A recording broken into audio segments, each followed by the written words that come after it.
white shores, and beyond, a far green country.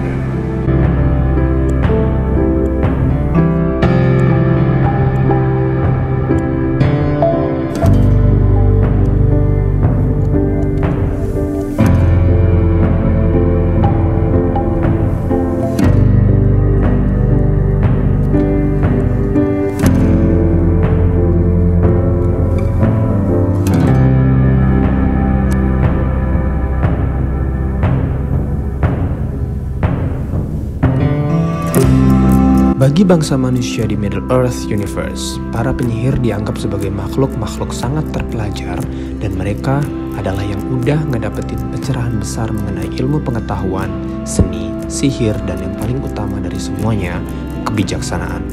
Tolkien ngegambarin Gandalf dan para istari lainnya kayak di mitologi dan dongeng Inggris kuno di awal abad kelima, yakni sosok penyihir Merlin yang selalu mendampingi dan menasihati Raja Arthur dalam perjalanan dan petualangannya, dari mencabut pedang Excalibur hingga menjadi Raja Britania Raya. Begitulah perbandingan posisi Gandalf dengan Aragorn, namun hanya Elrond, Círdan, dan Galadriel yang tahu kalau pada kenyataannya para penyihir termasuk Gandalf adalah bangsa Maiar, pengikut dan utusan Valar. Valar sekilas gue jelasin, mereka ini adalah semacam malaikat ya. Makhluk pertama yang diciptain Tuhan Tunggal di semesta Middle Earth, yakni Eru Ilúvatar. Valar sendiri adalah ciptaannya Eru Ilúvatar tadi untuk membangun alam semesta dari matahari, bulan, dan menciptakan beberapa ras bangsa. Walau ada satu Valar yang membangkang, yakni Morgoth. Maya adalah roh dari semesta penciptaan yang diciptakan untuk membantu para Valar ini dalam membentuk alam semesta. Jumlahnya sebenarnya ada banyak, tapi nggak banyak yang disebutin namanya. Sauron juga adalah Maya. Pemimpin dari para Maya ini adalah Eonwe, pembawa panji dan penjaga Valar Manwe. Dan ada juga yang namanya Maya Ilmar, pelayan wanita dari Valar Varda. Nah, 5 dari roh-roh ini di zaman ketiga bereinkarnasi menjadi para penyihir. Lalu kenapa mereka, para penyihir ini disebut Istari? Istari adalah sebutan lain para penyihir dalam bahasa Kenya, salah satu bahasa peri yang sering digunakan petinggi-petinggi bangsa peri yang merupakan imigran dan pelarian dari Valinor. Atau selain Istari, mereka juga disebut dengan Heren Istarion atau Orde para penyihir. Sama dengan Sauron, penyihir adalah makhluk jenis Maya tadi. Bedanya, penyihir diutus oleh Valar pada zaman ketiga untuk membantu para bangsa-bangsa di Middle Earth melawan Sauron saat ia mengumpulkan pasukannya selama zaman ketiga untuk menguasai Middle Earth dan menjatuhkannya ke dalam kegelapan. Jadi misi mereka ini hanya satu ya, membantu mengalahkan Sauron. Inilah alasan kenapa Gandalf akhirnya selamat setelah melawan Balrog, setelah menolong Frodo dan Fellowship lainnya di Khazad-dûm. Terluka, mungkin dia sampai tewas, dan akhirnya dia dihidupkan kembali. Karena tugas Gandalf ini belum selesai, dan dia akhirnya dilahirkan kembali oleh Valar atau Eru Ilúvatar, bahkan lebih kuat dari sebelumnya. Dari sebelumnya dia adalah Gandalf the Grey dan berubah bentuk menjadi Gandalf the White atau Gandalf si putih. Show yourself!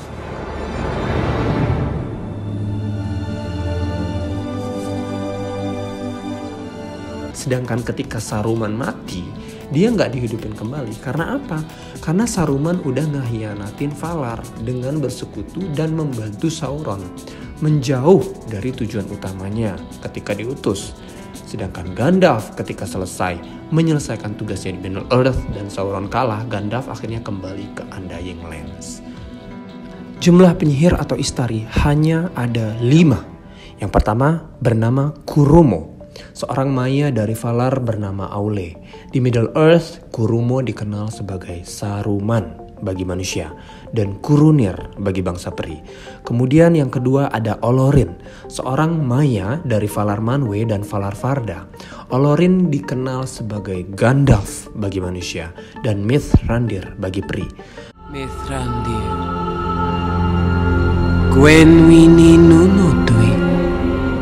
Lalu yang ketiga ada Aywendil, seorang Maya dari Valar Yavanna. Aywendil dikenal dengan nama Radagast yang lebih punya hubungan emosional dengan hutan dan makhluk-makhluk yang ada di dalamnya. Dan yang terakhir adalah Alatar dan Palando. Keduanya Mayar dari Valar Orome. Alatar dan Palando ini juga dikenal sebagai Ithrin Luin, penyihir biru, pergi ke dunia timur dan dunia selatan dan tidak muncul dalam cerita utama dunia tengah atau Middle Earth. Jadi total anggota Istari itu ada 5 ya, Saruman si putih, Gandalf abu-abu, Radagast penyihir coklat, dan 2 penyihir biru atau Blue Wizards. Ketika pembentukan Dewan Penyihir di Valinor atas kekacauan yang telah terjadi di Middle Earth oleh Sauron dan pasukannya, Manwë memutuskan untuk mengirim 3 utusan pertama terlebih dahulu. Awalnya hanya penyihir Kurumo atau Saruman yang dipilih oleh Valar Aule dan penyihir Alatar yang dipilih oleh Valar Orome yang melangkah maju. Manwë kemudian meminta Olorin atau Gandalf dan memerintahkannya untuk pergi juga. Kurumo membawa Aywendil, Radagast bersamanya karena Yavanna memintanya untuk melakukannya, dan Alatar membawa serta temannya penyihir Palando. Setiap penyihir itu diberi warna untuk pakaiannya. Penyihir berbaju putih adalah Saruman yang dianggap oleh semua orang sebagai pemimpin orde, dengan putih adalah indikasi sebagai kepala suku. 2 orang berjubah biru laut yang melakukan perjalanan ke timur dan ke selatan adalah Alatar dan Palando.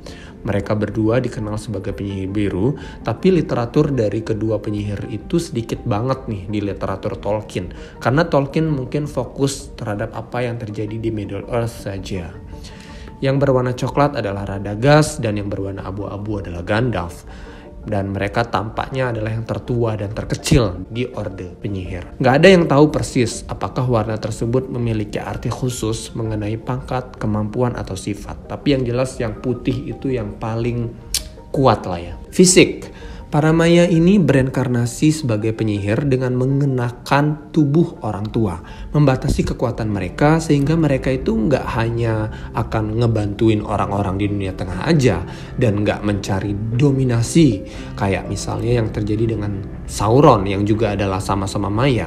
Mereka itu ditugaskan oleh para Valar justru untuk membantu orang-orang di dunia tengah melalui mungkin bujukan, dorongan, dan melakukan hubungan, dan bukan paksaan atau ketakutan.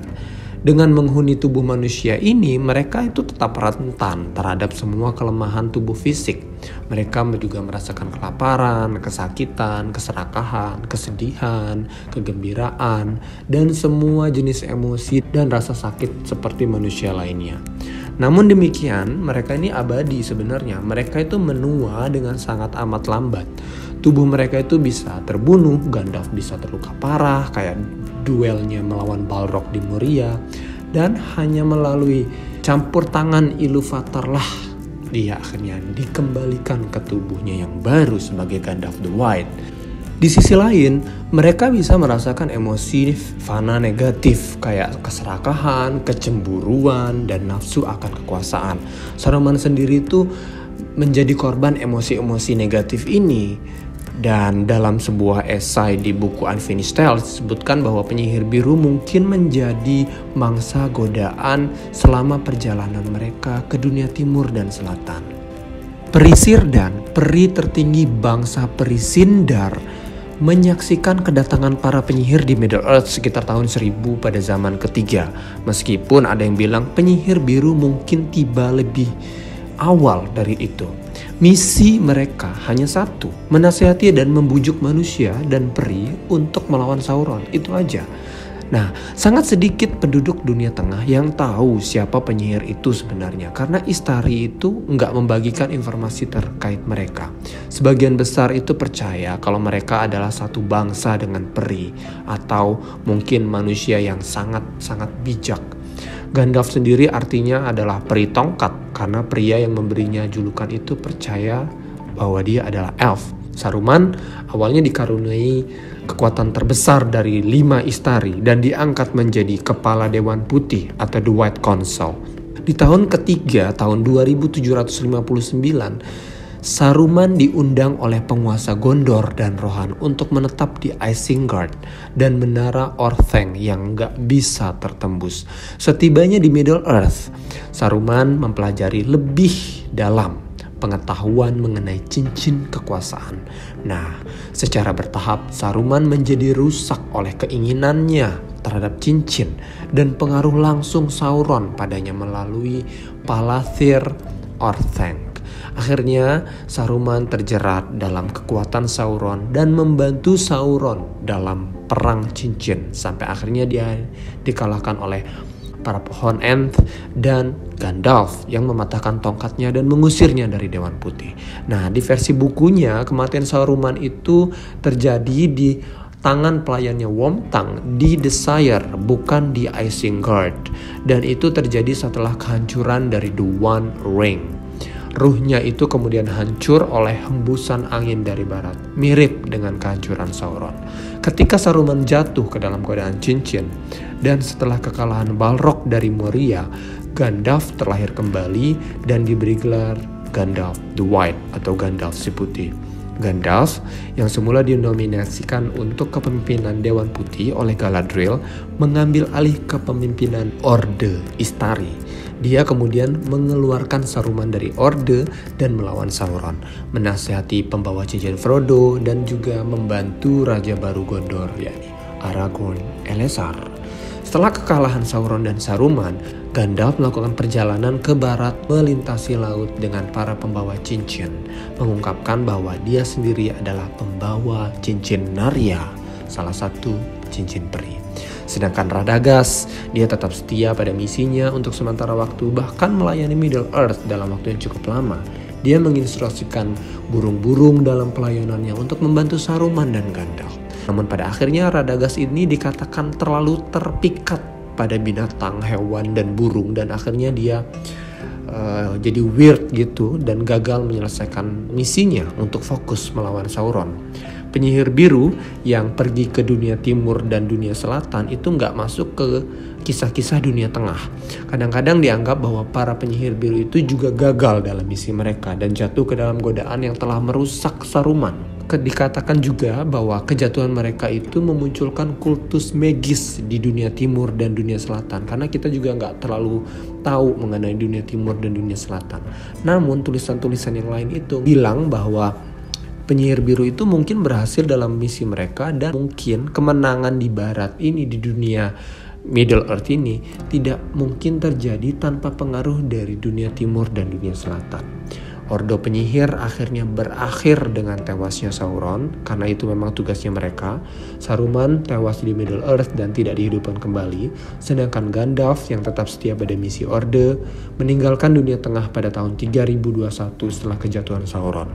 Nasib 3 penyihir lainnya yang mendarat di Middle Earth atau dunia timur dan dunia selatan tidak diketahui. Sekian dari gue, jangan lupa subscribe. Thank you.